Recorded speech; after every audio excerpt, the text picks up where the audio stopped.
Campo de Marte, Reims, 26 de febrero de 1852. Una mujer de apariencia servil y con las arrugas propias de la edad espera impasible su muerte por guillotina.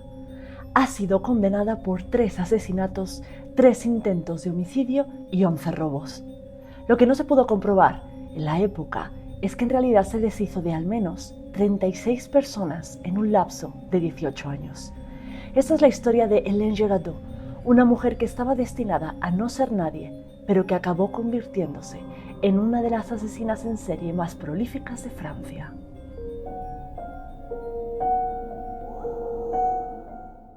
Hola Futuro Fósil, una semana más nos vemos las caras para hablar de un caso que combina servidumbre, una Francia apenas industrializada y postrevolucionaria y venenos.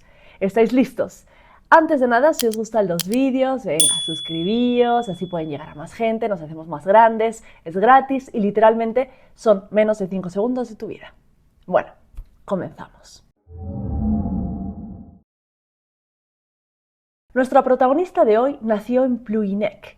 Madre mía con los nombrecitos en francés. Ahora me arrepiento de no haber prestado atención en el colegio o de haber dejado Duolingo.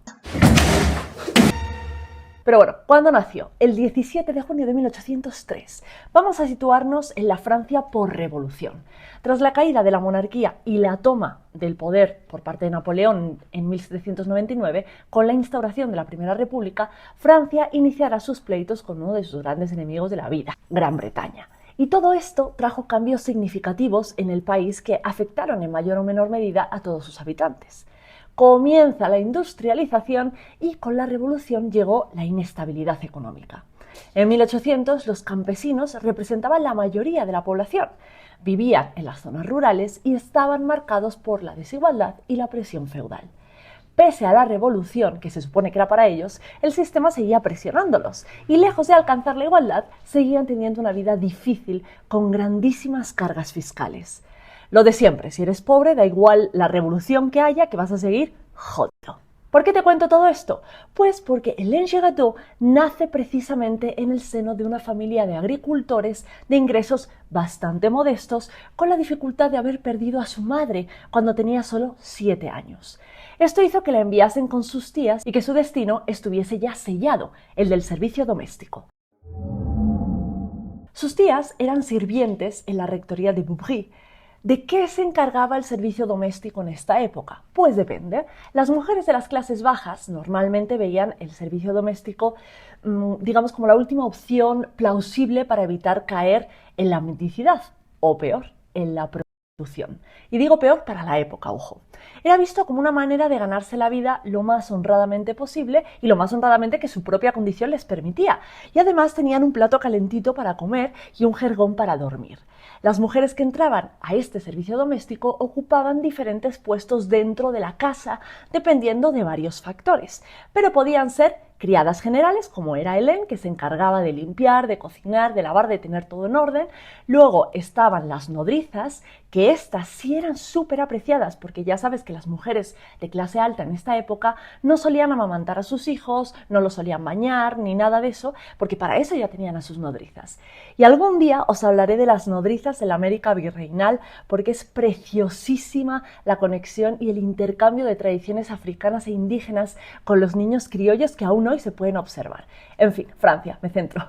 Luego estaban las institutrices, que estas ya eran de un estatus más alto y tenían otro peso dentro de esta jerarquía social del servicio y básicamente enseñaban a escribir, a leer y todo eso a los niños. Todas ellas formaban una pieza angular en el mantenimiento de las familias más adineradas y de sus hogares, pese a pertenecer a las clases sociales pues menos favorecidas. Así que Hélène comienza a trabajar en esta rectoría, la de Boubry, y de ese periodo no sabemos mucho más porque de nuevo pues no estaba en los planes de nadie que nadie supiese de ella, porque era simplemente una sirvienta. Fin.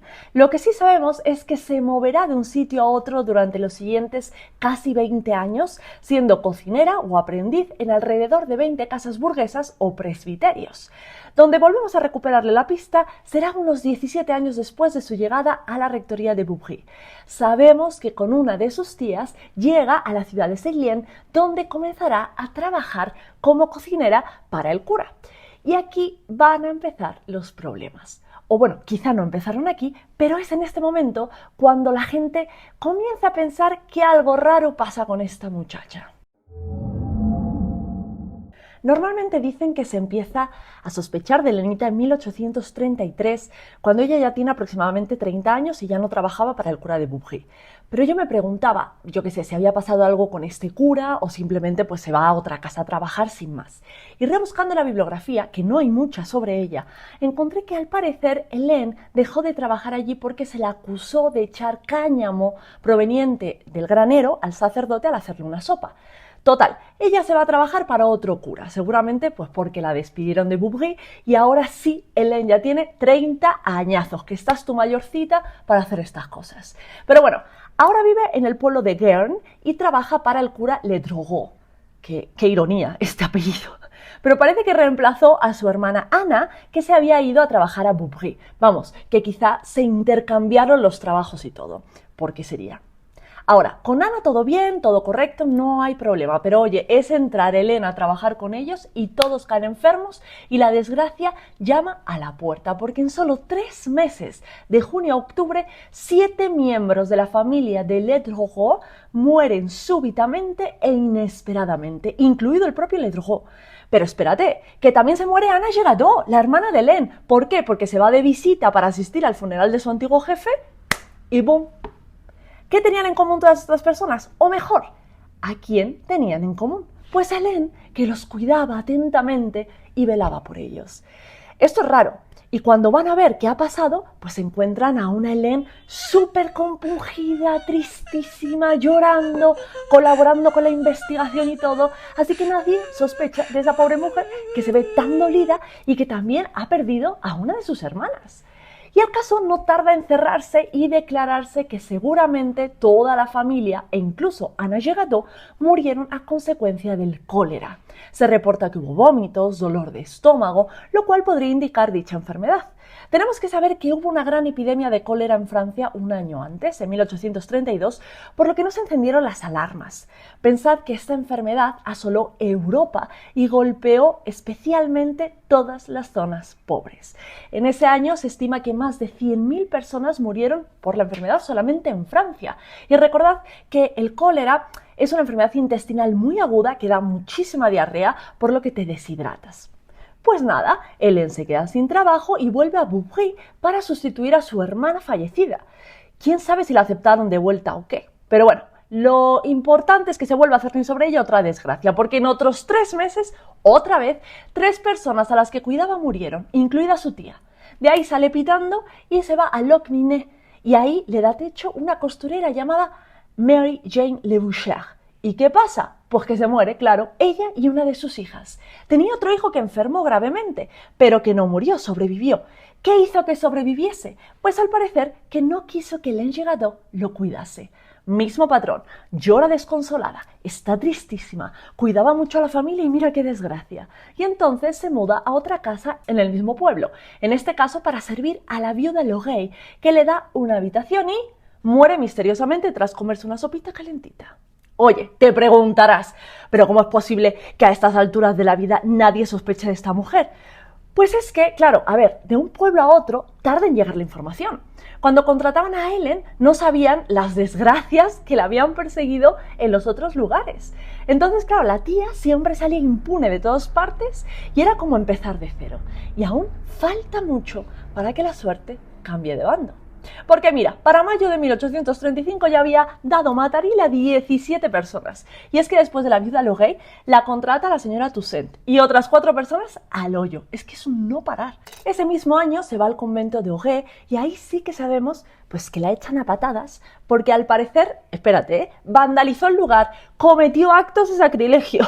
Y nada, que de ahí sabemos que va dando tumbos porque nadie la aguantaba mucho tiempo y por Augué, Pontivy, Lorient y Port-Louis, dejando un reguero de muertes tras de sí.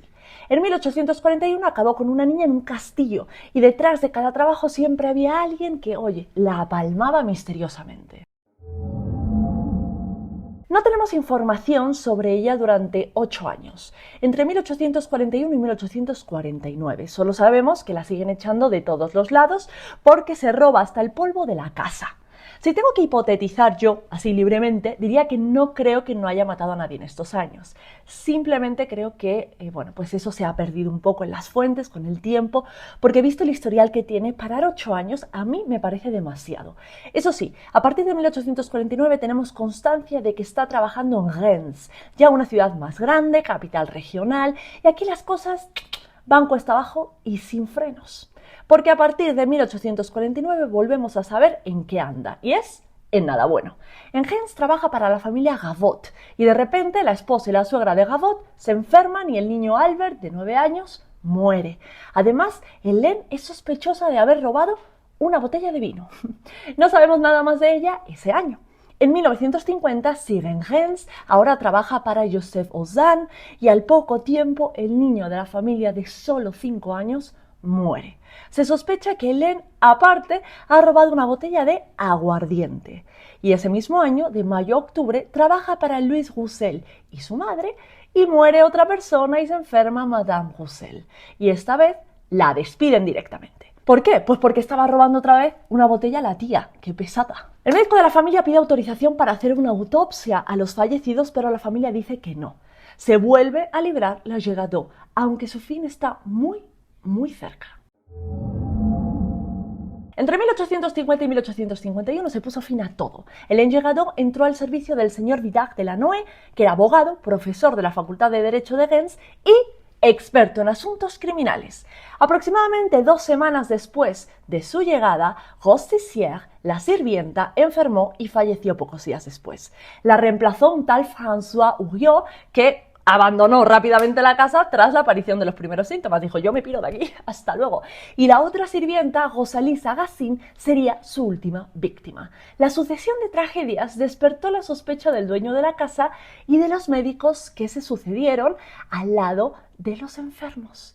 Aunque quizá lo que la hizo verse aún más sospechosa fue que iba diciendo que era inocente antes incluso de que se supiese que iban a investigar los hechos. Así que es que lista tampoco era. Las autopsias practicadas en los cuerpos finalmente revelaron un envenenamiento por arsénico.